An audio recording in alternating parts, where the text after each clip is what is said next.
Pag-usapan natin itong mga eskandalo na di umano'y may mga eskabetche, si Tito Sen.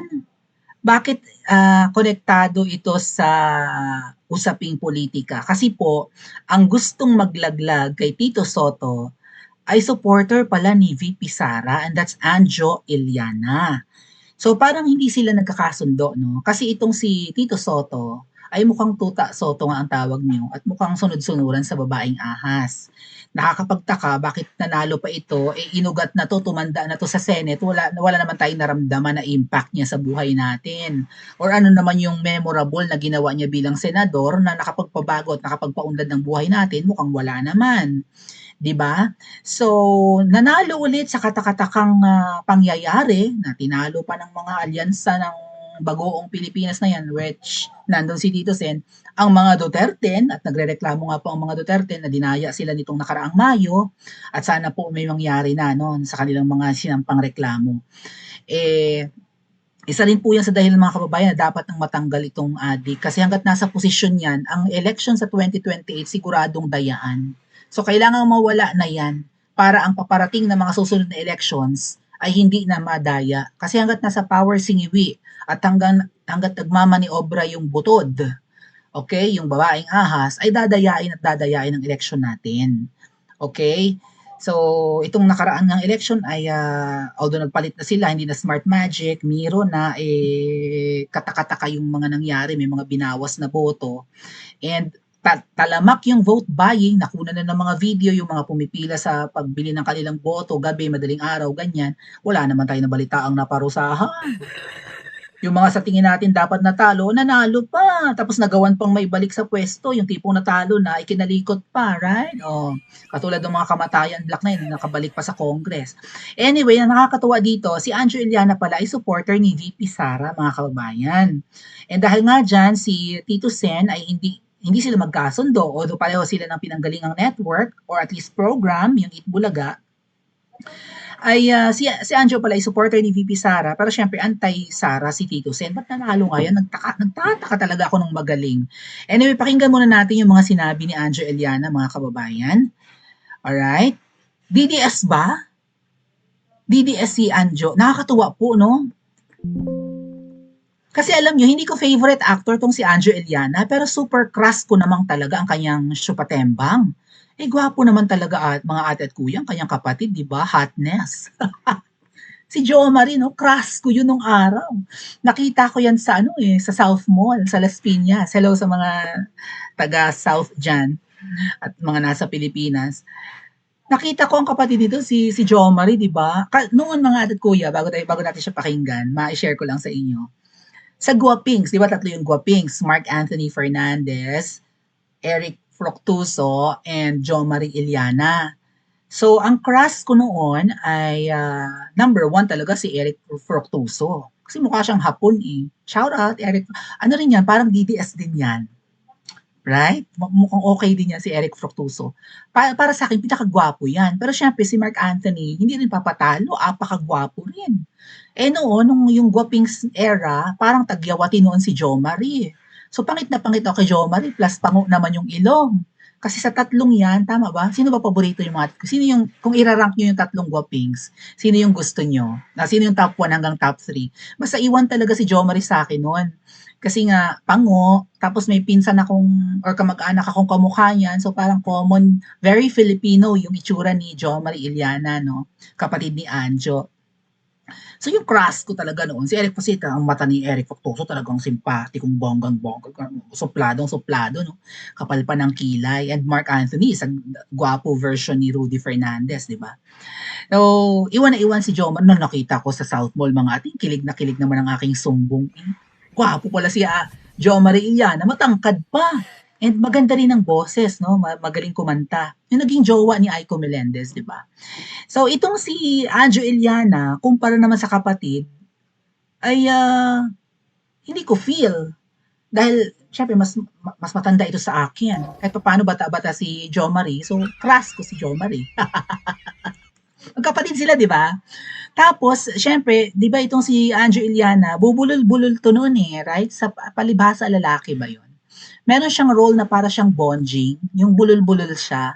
So every time na tinitingnan ko siya, ang tingin ko sa kanya Bonjing, parang si ano rin, Jimmy Santos.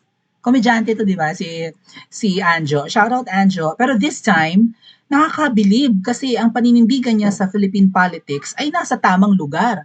Hindi katulad ni Tito Sen.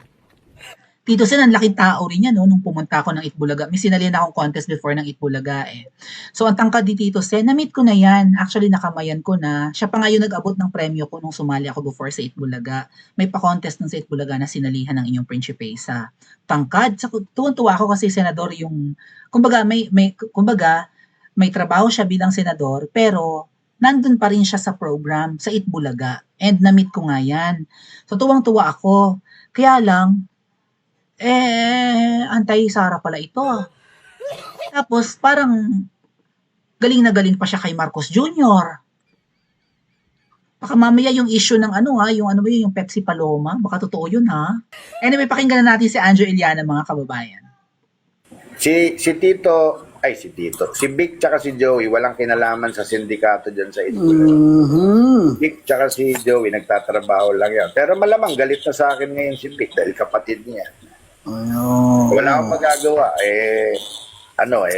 Inaapi ako ng Itbulaga. Saka yung sinasabi nila na wala akong utang na loob. Unang-una, sa politika, gusto yung side ni Tito Sen. Nandyan siya sa side ng ng nakaalyado siya sa gobyerno eh. Doon pa lang hiwalay na kami. Ano bang ibig sabihin nito? Dahil 6 years ago membro ako ng Itbulaga. Magpapakatuta na lang ako kay Tito Sen, ganun ba 'yon? Wala ba akong sariling buhay? Wala ba akong sariling desisyon? Tama. Nagagalit sa akin si Tito Sen dahil kumakampi ako kay BP Sara. Ano to, habang buhay, perket magkasama tayo dati, Tito Sen, perket magkaibigan tayo dati. Hindi na pwede akong maniwala kay BP Sara at siya ang pinaniniwalaan ko na susunod na magiging presidente ng Pilipinas dahil wala akong bilib sa presidente mo. Tuta mo, Tito Sen, habang buhay? Teka muna. Kung ako'y tuta ako ng taong bayan. Tuta ako ng mga taong may hirap na ninakawan nitong gobyernong to.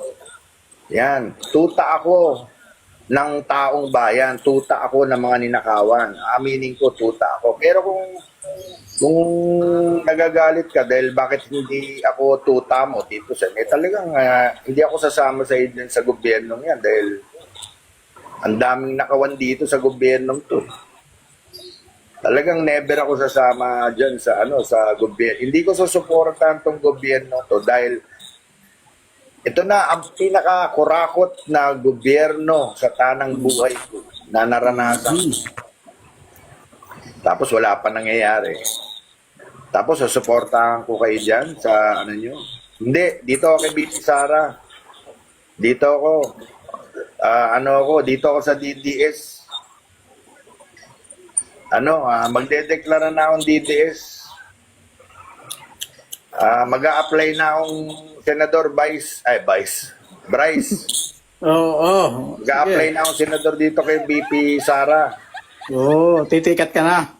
Titiket na ako para kung manalo ako pagdating ko sa Senado, sige, doon kami debate ni Tito Sen.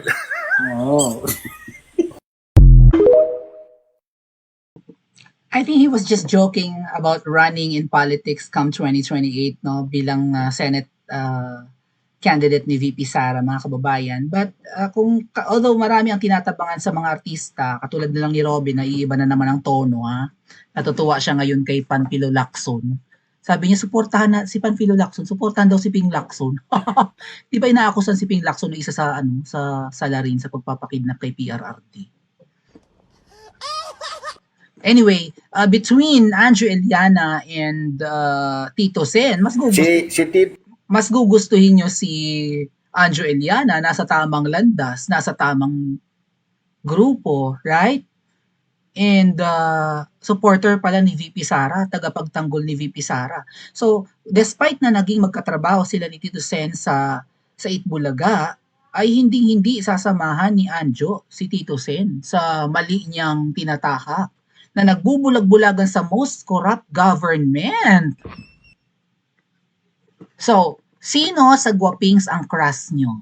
At sino ang pipiliin nyo between Tito Sen and Anjo Eliana?